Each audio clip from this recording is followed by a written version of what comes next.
So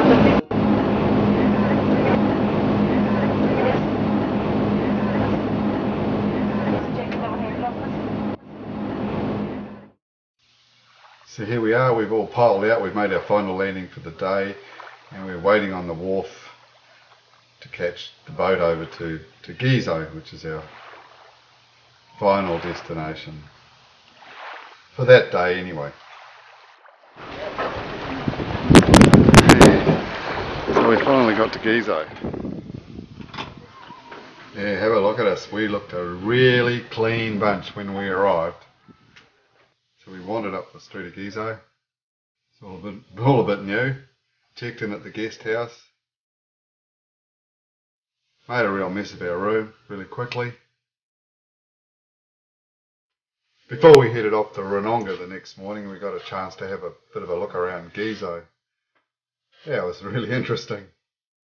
One of our missions for the next morning was also to buy a few goodies and supplies so that we could have a few munchies while we're out on the island. Okay, so this is the supplies for the village. Look, we took our luggage down to the wharf at Gizo and it got loaded into the longboats ready for the trip to Ranongga. There was a bit of a crew on the wharf there to say us goodbye. I think some of them got a bit of a laugh. Looks on our faces as we tried to balance in the boats. Off we went.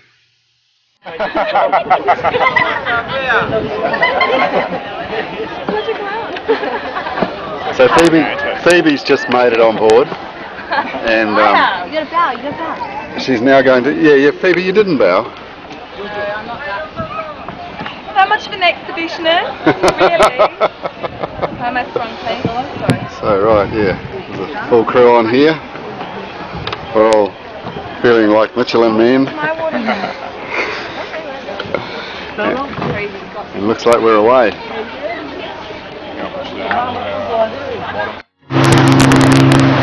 Well, we're on the boat and we're heading off to Ranongga Island. It's a bit wobbly. We all piled into the same boat in the end. Yep.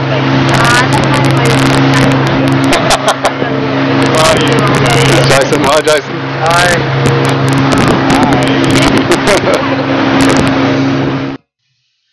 On the way, just to get out of the boat and stretch our legs, we went for a swim. Well, some of us got tangled up in the staghorn coral a bit and ran into a few of the locals. They come to have a better look at us. Well, I think it took about 4 or 5 hours to get there. So anyway, we've made landfall on the island of Ranongga. Hiya, Colin. Some people took a bit of a dive on the way out. Yeah.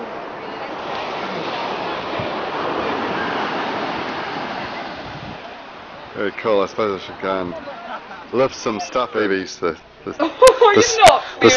super athlete, and she just powered up the hill. But Andrew and I were determined that we were going to. Yeah, what was that? You beat me. Thank you. And I also had my thongs on too. How's that? I'll call them thongs on this occasion, right? Yeah. Hi. Hi. Here they arrive. They've come. Yeah. We never thought you'd get here.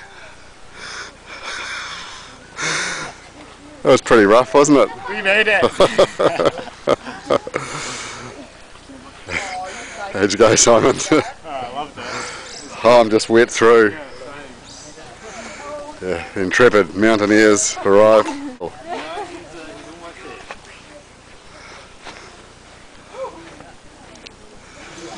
See, here they come from way down there. Man, that was a hill.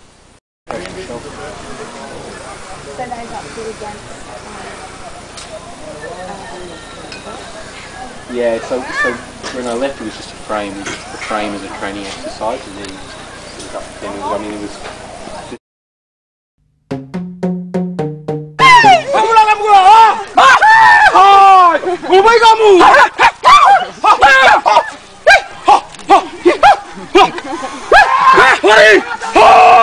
Look at the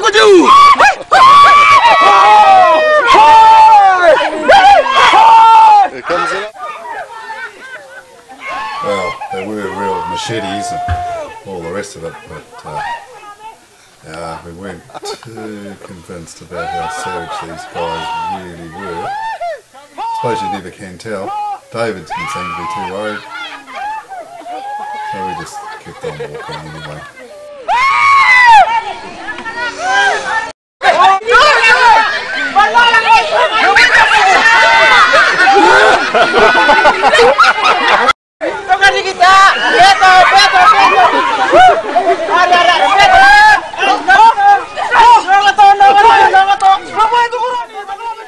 What happened next was pretty amazing. We were all a bit blown away, really. This was our welcome to K-Gold. Where life was so cruel, freedom from the tropic island. This is the song. We are again to welcome you today to a happy month can go. We wish you happy day as you stand among us. Sweetest music ever ringing, 'cause we long for a better land, where the memory of sweet music shall never die. Flying west from Australia, how we long to see you here. The day that belongs away, it has come to reality. Walking up on this muddy road, because it's here to demoralize. But the beauty of Ranongga still welcome you. Wow. We all got billeted out around the village to the various families. The family that I was with was the family of Abel and Ellen Gasopio and their two children, Diane and Dwight. Abel and Ellen and the family lived in the schoolhouse.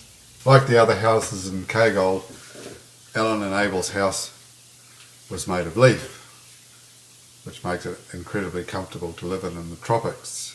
Out the front we had a little veranda. It's good for drying clothes and sitting and having a chat. Inside, the house was divided into two bedrooms and a main room where Ellen and Abel kept all their possessions. I slept on a platform in that main room that had a mosquito net and some sheets that folded down to form my room. The toilet was just down from the house in the garden. It had a washstand outside where all the washing and of clothes and bodies was done. After we settled into our billets, we went back to the dining room and had our first Ranongga meal and headed back home, had a good sleep and woke up to start our first day of work. Okay, so we're in the middle of the jungle there. There goes Phoebe, Superwoman, up the hill on a little bit of a jog. Yeah, we're just taking the timber and back to the village. Well, Phoebe had a little bit of an accident the first day and cracked her head on at one of the wash stands, but I think it looked worse than it was really. The next day we split up into groups of two and went to our various locations where we were going to start building our long drop dunnies. I was with Mark, he's another Kiwi, so we thought we should stick together and we went to Panda's place. Panda, I'm not quite sure if that's how you're supposed to have said it. Panda and his help had been digging the hole for the toilet all night by the looks of it. So there was nothing to do but get stuck in and start building the frame, which we'd finished by the end of the first day. We also found time during the first day to go down to the beach to carry up some sand and rocks. I must admit we didn't carry nearly as much as Panda and his friends. Next day we poured the slab and working under the house, put weatherboards on the frames. It was great working in the cool. So it's Thursday morning, we're back under the house, it's pissing down with rain. There's Mark, we're waiting, we've just discussed the door. All the kids. Hello children, say wave. Wave. You wave.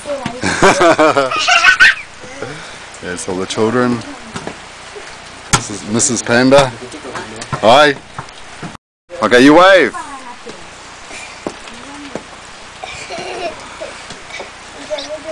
There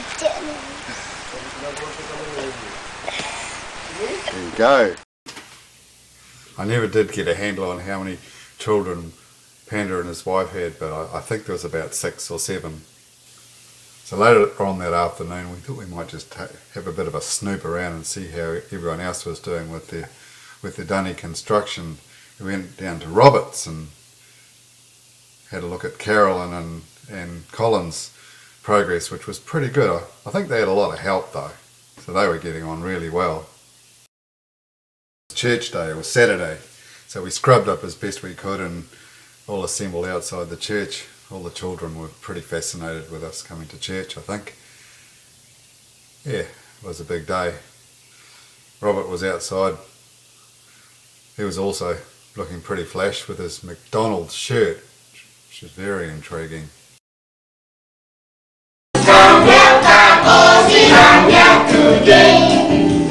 We're so glad to see you all at summer school today.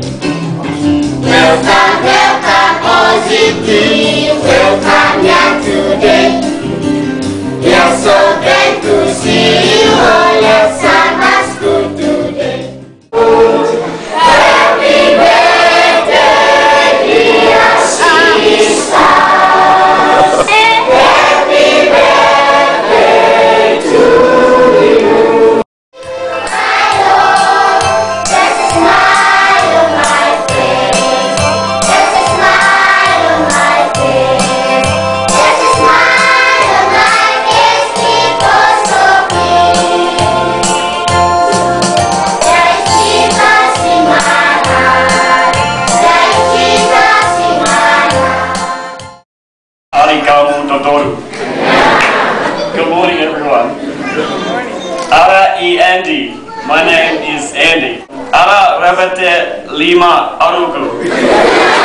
I'm 25 years old. Ara na Koburu Marane Gu. I am single.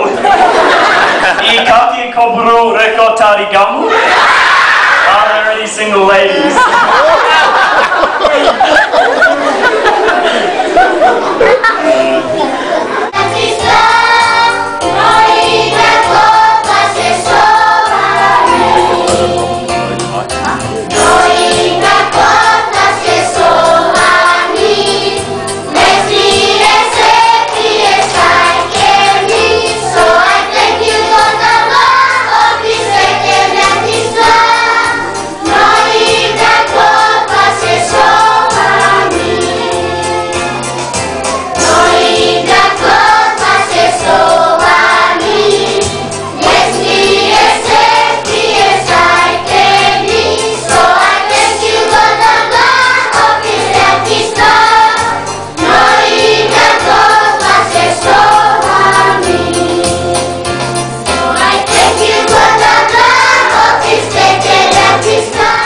So we've had church and I've all gone to get some shoes, and I come back and the whole village children seem to be gathered around us.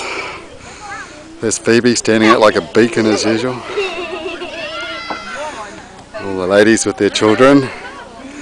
The children don't get to go to church for all day like the adults do. Cool, so after church some of us went down to the river, and I'm telling you it was the steepest dirt track been down for a while. We got to the river, it was so hot we all dived in for a swim. Yeah, well, you know, the Aussie girls. The kids all had a great time, tried to drag us up the stream to the mountain, which was miles away I think. Colin decided to do a bit of washing. Back up the top we had a few visitors for lunch. I'm not sure if they got anything or not. And then on Saturday afternoon it started to hose down.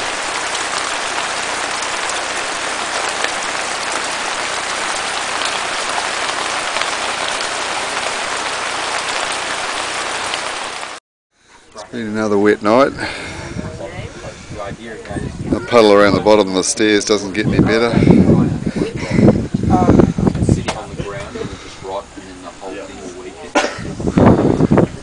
Then take some off cuts of Rio. We'd had a day off, and Mark and I decided that today was the day we were going to get stuck in and get all the walls up, get it all finished. We had a great day. It all went up. The local guys came and helped us do it all, and then they got stuck in and painted the dunny, and the roof went on, and it was a busy day. We're pretty knackered by the end of it. The children were pretty excited about their new toilet, but they were told they had to just wait.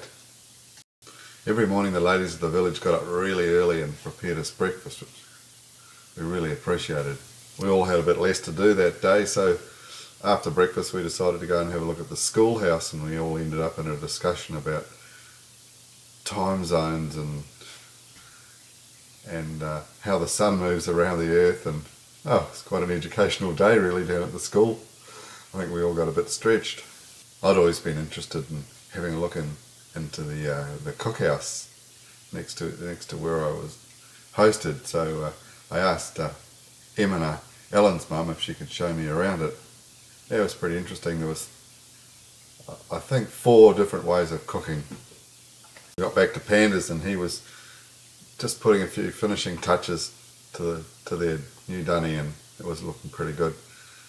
Mark and I went and had a little bit of a look at Hannah and Madeline's dunny, and Carolyn and Colin's. That afternoon the 3 Kiwis formed a small building group, and we got stuck in and we built most of the toilet. That was pretty good. Hopefully it was useful. Our last day in Kagol, we got to have a bit of a look around, and the children decided to be our guides, and they were pretty amazing really. They made us laugh all the time. The thing about Kagol that always amazed me was that it looked like a film set. Everything matched. There was one building that didn't, and that was the medical centre up the top. Well, behind the medical centre was a pretty interesting part of the village. In the bush there, in a crack in a rock formation, were a whole lot of old skulls. I guess they were remnants from headhunting days, and I'm not sure how long ago that was. You hear all sorts of stories, but anyway, there they were. We're a bit wary of them really.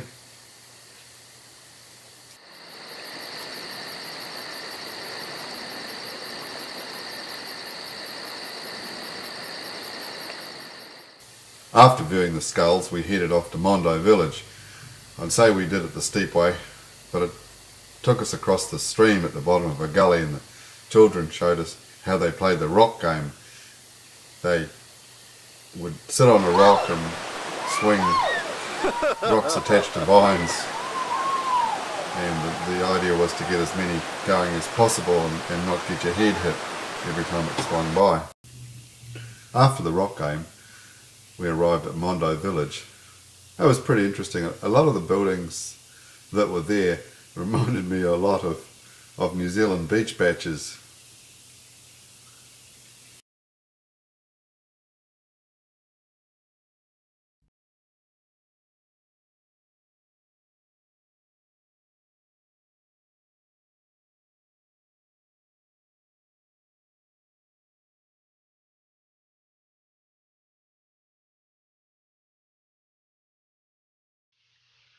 As well as weatherboard houses, there's also some pretty amazing leaf huts with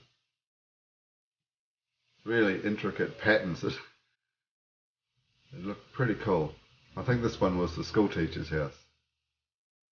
The kids all had a ball that day.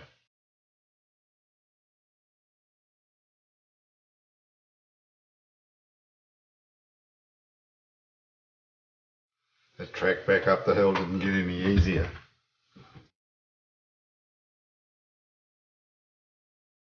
Later that day we headed off to a village about 40 minutes walk across the bush. This village had these amazing leaf huts, and it was quite different really from Kagol. We had quite a look around. These guys were building a canoe that they were going to have to lug a long way back to the ocean. Guys had a job of geolocating some of the toilets that had been put in there, and we sort of cruised and ended up in the church. I'll never forget what happened next.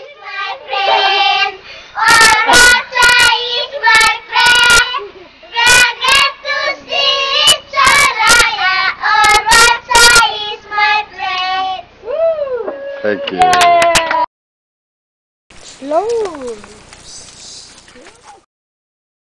Today was the day we were setting off to go back to Gizo. We'd all said our goodbyes at a special ceremony the night before. We realised that, yeah, it was time to go, and we'd have to say goodbye to all these smiling faces.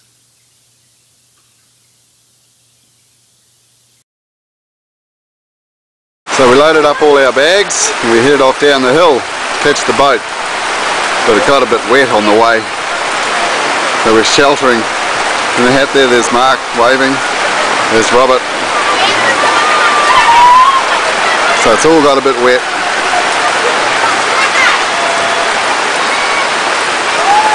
Looks like a wet sleep tonight. All the village was down on the beach to wave us goodbye, and we got our life jackets on and headed off back to Gizo. Graceful photo of Phoebe up there. I'm just telling you, she's got Navy in her blood.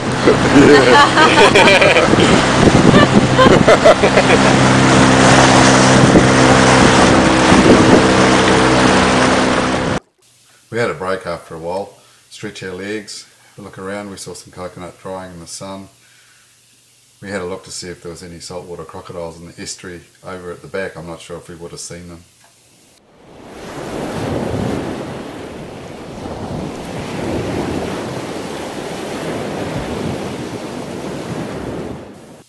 Before we headed off, we'd heard that a member of Herrick's family had passed away, so we called in at Herrick's village to see what was happening, and there was a possibility that we may have had to stay there the night, which we were all pretty keen to get back to Gizo in hot showers. And then there were some of us that were starting to think about some of the other things we were missing out on. So there's just been a bit of good news. The boat is going to continue on to Gizo. Oh my gosh, everyone, let's... We thought we might have... Caroline hasn't heard, and when she comes back, let's say that we have to stay. Okay. It's been too long. Yeah, 2 nights, and then we're going to We might have to sleep on the floor, we thought, but we are going to go to Gizo tonight. She might not fall for that one. And that means beer, roast chicken, but we can't get to Gizo until Friday. and more beer.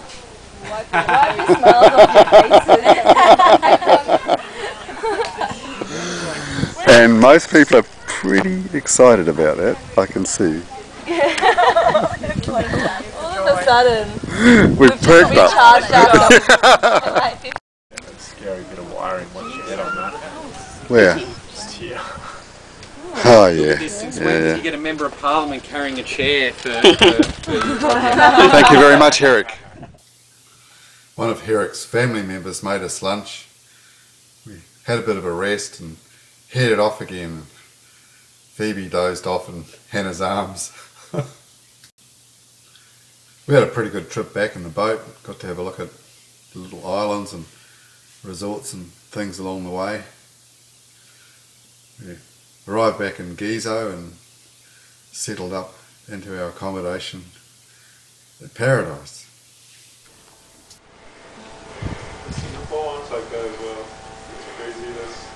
We're inside Paradise here. You know, they put roadblocks there so the cars can go through this.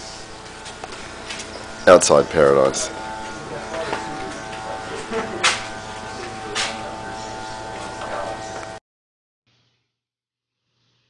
The next day we were all looking forward to going out to Fat Boys Resort. Before we went, we were able to have a bit of a look around the markets in Gizo and the shops and see what was going.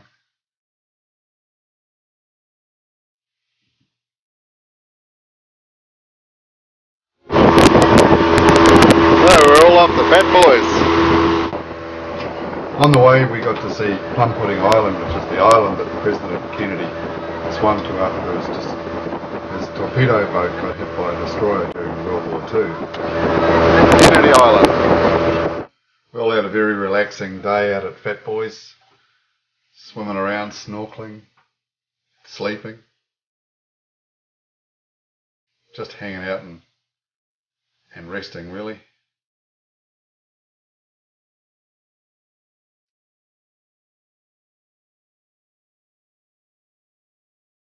All around Fat Boys is some of the best snorkeling you'll ever do. You get to see all sorts of coloured corals, seahorses, coloured fish. Yeah, it's pretty amazing. Even walking around on the island was pretty cool. We got to see some amazing beach huts.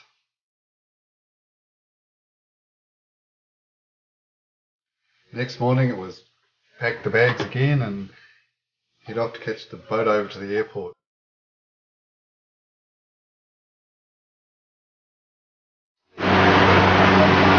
So we're pulling out of Gizo, first leg of the trip home.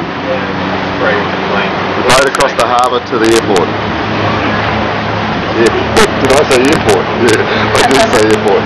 That's right. Solomon Islands. Gizo. Well, no, we're in the harbour actually. Gizo. Where are we going to? Yara? What island are we going? What island is the boat going to? Airport Island. That's what I would have said too. Nusa Tupe. Okay, so we're going to Nusa Tupe.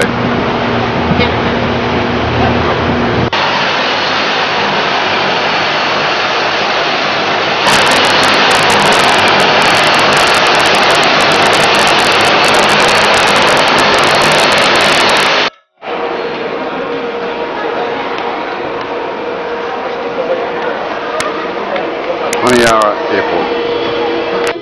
We are glad to welcome you today to a happy monkey go.